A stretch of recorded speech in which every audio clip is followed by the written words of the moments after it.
આ ધર્મરથ છે એ મા આશાપુરાના મંદિરેથી નીકળશે. લોકસભાના તમામ તાલુકાઓમાં અને મોટા ગામોમાં અને રસ્તામાં આવતા ગામોમાં જેમ કે વાંકાનેર, ટંકારા, મોરબી, વડોદરી, લોધિકા એવા દરેક તાલુકાઓમાં સંમેલનો કરવામાં આવશે.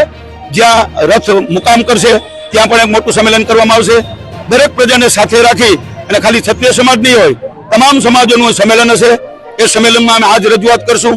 આ ટિપ્પણી બાબતની અમે રજૂઆત કરશું અને એમને દરેક સમાજને એમ કહેશું કે ભાઈ ક્ષત્રિયોની બેન દીકરી તમારી બેન દીકરી છે. ક્ષત્રિયો ભગવાન રામ અને કૃષ્ણથી રાજ કરતા આવ્યા છે. એ પ્રજાવત્સલ રાજાઓ હતા અને પ્રજાનું પણ કલ્યાણ કર્યું છે. ગામે ગામ પાળિયાઓ છે એ તમને બચાવવા માટે, દેશને બચાવવા માટે, ગૌરક્ષા માટે, છાત્રધમ માટે પોતાના પ્રાણની આહુતિઓ આપી છે. એ ઇતિહાસ કે છે, મારે કહેવાની જરૂર નથી. અને છતાં તમે આ ઇતિહાસ અમારો ઉજ્જવળ હોવા છતાં આ તો મા જગદંબા માની દીકરીઓ છે, ભગવાનની દીકરીઓ છે, એનું આવું અપમાન કરવું એ રાજપૂત સમાજમાં આપ જોવો છો કે સ્વયંભૂ જે રોષ છે એ કોઈના કહેવાથી નથી, કોઈ આગળ પાછળ નથી, આમાં કોઈ રાજકારણ પણ નથી.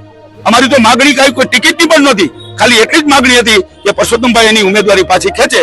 અહંકારી પરસોત્તમભાઈ પાછી નથી ખેંચી એટલે ક્ષત્રિય સમાજમાં રોષ છે. સરકારને પણ એટલું નુકસાન જાય તો પણ અહંકારના હિસાબે પરસોત્તમભાઈને અડગ રાખ્યા. અમે રાહ જોઈતી 19 તારીખની, 22 તારીખની, પણ હવે તો એક જ મુદ્દાનો કાર્યક્રમ છે કે હવે તો એ શક્ય નથી. હવે એની ઉમેદવારી પાછી નચ ખેંચવાને ચૂંટણી લડવાના છે એવું એને એલાન કરી દીધું છે. તો અમારું પણ એલાન છે ક્ષત્રિય સમાજનું. ગામે ગામ, ઘર સુધી, આ ચૂલા સુધીની આગ છે. એક ચૂલો એવો નથી કે જે ક્ષત્રિય આ આંદોલનમાં, આ સંમેલનમાં કે આ ક્ષત્રિય સમાજની આ બેનો દીકરીઓની ટિપ્પણીની સાથે નથી. પણ એને મોરબીમાં હમણાં જ અમારે નરેન્દ્ર મોદી માટે તમે ક્ષત્રિય સમાજ સાથ આપો છો, એ ક્ષત્રિય સમાજ સાથ આપો આ દેશને. આ મોરબીમાં કીધું કે ક્ષત્રિય સમાજ સાથ આપે. આ દેશને ક્ષત્રિયોની જરૂર છે. જો એવી માનસિકતા હોય, બરાબર છે, તો એને ખેલદિલીથી ઉમેદવારી પાછી ખેંચી લેવી જોઈએ કે ક્ષત્રિય સમાજની અમારે જરૂર છે. ક્ષત્રિય સમાજમાં આટલો રોષ હોય, આવી ચૂંટણી મારે લડવી નથી, તો એનું એ નિવેદન હોય તો હજી પણ એમ થાય કે બરાબર છે, આ દેશને ક્ષત્રિયોની જરૂર છે. પરસોત્તમભાઈની વાત સાચી છે. આ તો ખાલી બરાબર છે દેખાવ કરવો છે ક્ષત્રિયોને આકર્ષવા માટે, પણ ક્ષત્રિય જો આકર્ષાય નહીં એ આપ બધા જોવો છો છેલ્લા 1 મહિનાથી, બરાબર છે.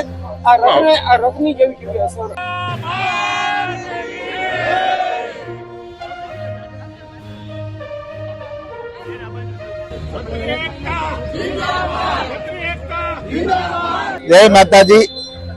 છેલ્લા થોડા વર્ષોથી ભારત વર્ષમાં જે કઈ જાહેર જીવન અધપતન થઈ રહ્યું છે અને એમાં ગત 23 તારીખે શ્રી પરસોત્તમભાઈ રૂપાલાએ જે સ્ટેટમેન્ટ કર્યું રાજા મહારાજાઓ અને ક્ષત્રિય સમાજ માટે, એ ક્ષત્રિય સમાજ અને સમગ્ર પ્રજા માટે આઘાતજનક અને દુઃખદાયક હતું અને એના જ કારણે ક્ષત્રિય સમાજમાં રોષ ફાટી નીકળ્યો છે અને એના ભાગરૂપે આ ક્ષત્રિય સમાજ સંગઠિત થયો છે, અવાજ ઉઠાવ્યો છે અને આજે રાજકોટમાં આશાપુરા માતાજીના આશીર્વાદથી ધર્મરથનું પ્રસ્થાન ટૂંક સમયમાં થશે અને વધારે વિગતો ટીકુભાઈ આપશે.